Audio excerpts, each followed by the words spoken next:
You're doing it again.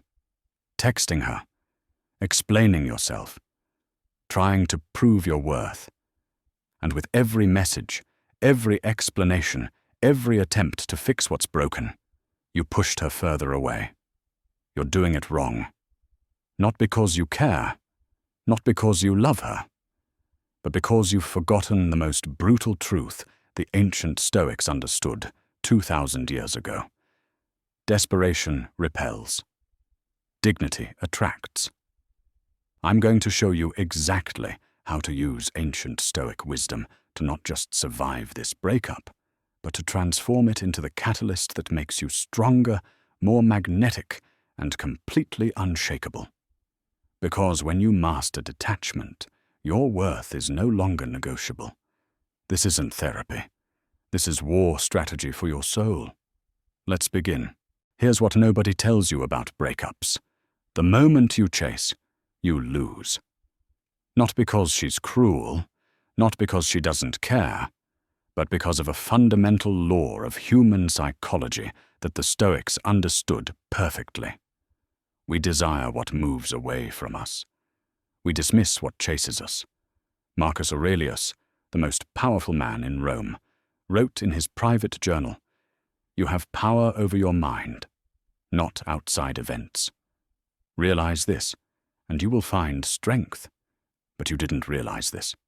Instead, you sent the long text explaining your feelings, called multiple times hoping she'd answer, showed up unannounced to talk things through. These are your behavioral markers of low value. Every single action screamed, "I need you to validate my worth." And that's exactly why she pulled away. Because attraction isn't built on need, it's built on self-sufficiency. The Stoics called this autokia. Self-reliance, the ability to stand alone, complete within yourself, needing nothing from the external world to feel whole. You lost that, and she felt it immediately. But why does your brain force you into that desperate behavior, even when you know better? It's because you're addicted to a specific feeling. In the next section, we expose the deep psychological trap the Stoics called pathos, and how it's destroying your peace. Epictetus, a former slave who became one of history's greatest philosophers, taught his students a principle that will change everything for you. There are things within our control and things outside our control. Her feelings? Outside your control. Her decision? Outside your control. Whether she comes back? Outside your control. Your response to the pain? Completely within your control. This is where most men destroy themselves. They obsess over the uncontrollable, her thoughts, her new life, whether she's with someone else, and ignore the only thing that actually matters, who you're becoming in the aftermath. The Stoics understood something profound about human desire. We don't actually want the person. We want the feeling we believe that person gives us. Security, validation, worth, completeness. But here's the trap. If you needed her to feel those things, you never actually had them. You were renting your self-worth from someone else. And the moment she left, the lease expired. Marcus Aurelius wrote, "Very little is needed to make a happy life. It is all within yourself, in your way of thinking." The breakup didn't take your power. It revealed that you'd given it away long before she left. Now here's where it gets interesting. The moment you stop chasing, genuinely stop, not the fake, "I'm ignoring you to get your attention." Stop. Something shifts. You reclaim your center of gravity. The Stoics practiced something called amor fati, love of fate. Not passive acceptance, not bitter resignation, but active embrace of what is. She's gone? Good. It hurts?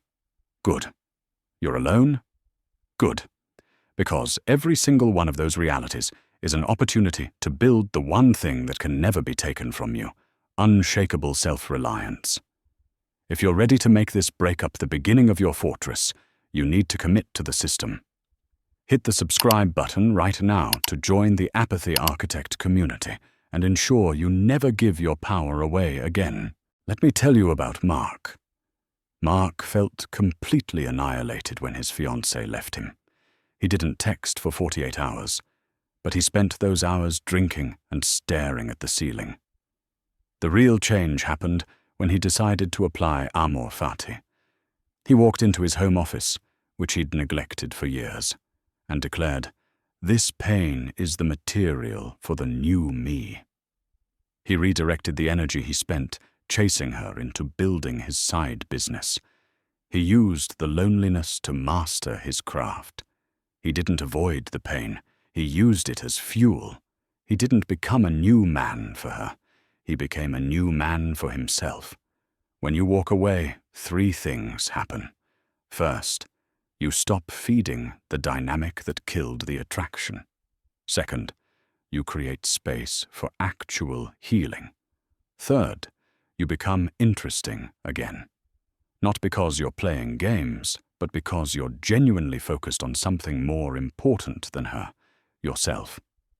Seneca wrote, "A gem cannot be polished without friction, nor a man perfected without trials." This breakup is your friction, your trial, your opportunity to become polished, but only if you stop running from the pain and start using it. Let me tell you what desperation actually is. It's the belief that your happiness exists outside yourself. You texted her at 2 a.m., not because you missed her, but because you couldn't stand being alone with yourself. You checked her social media not out of love, but out of fear that she's moving on while you're stuck. Consider the case of David.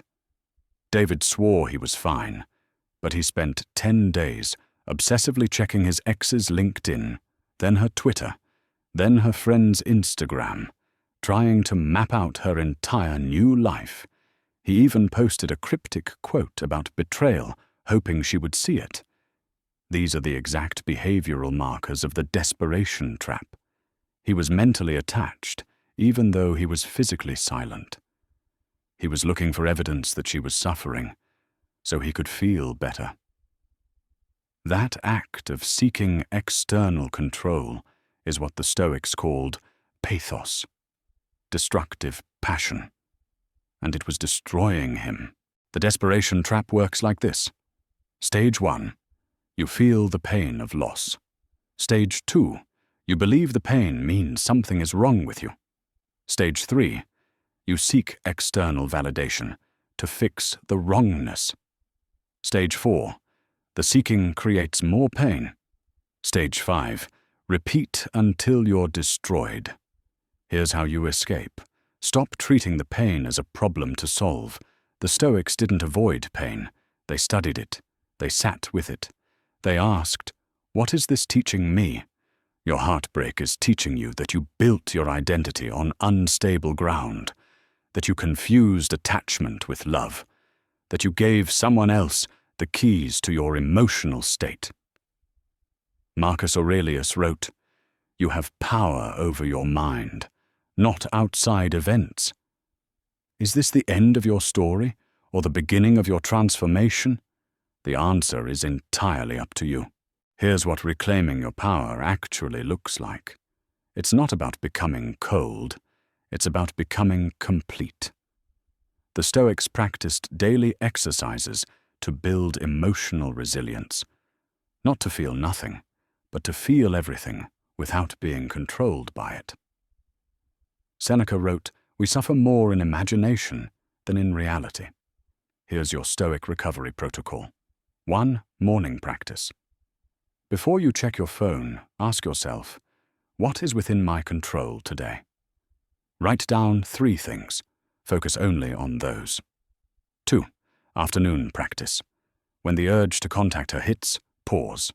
Ask, am I acting from strength or weakness? From self-respect or desperation? If it's the latter, don't do it. 3. Evening practice. Journal on this question. What did this relationship teach me about who I need to become? not what she did wrong, what you need to build. The goal isn't to stop caring.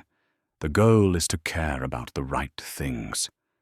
Care about your character, your growth, your integrity, your mission.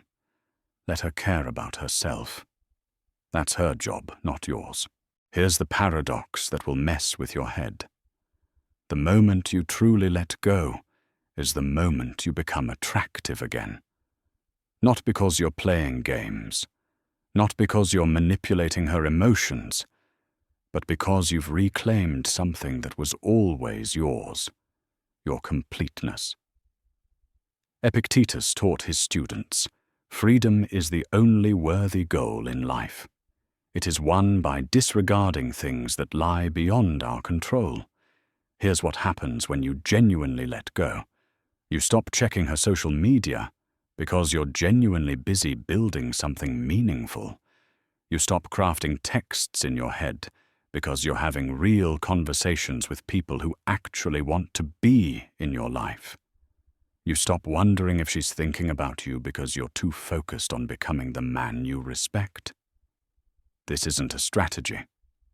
This is liberation. The irony? When you stop needing her to come back, you become the version of yourself she fell for in the first place. But by then, you won't care, because you'll have found something better than her validation. Self-respect. Let me leave you with this. Marcus Aurelius wrote, "The impediment to action advances action. What stands in the way becomes the way. This breakup is standing in your way right now. But what if it's actually the way forward? What if this pain is exactly what you needed to stop settling, to stop giving your power away?" Here's your final Stoic truth. You don't get over a breakup. You grow through it. You don't forget her. You integrate the lesson. You don't move on. You move up. So stop begging. Stop chasing. Stop explaining. Start building. If this message resonated and you are ready to stop renting your self-worth, hit the subscribe button now. Join the Apathy Architect community and commit to building an unshakable inner life. Subscribe for more ancient wisdom, for modern heartbreak. Your transformation starts now.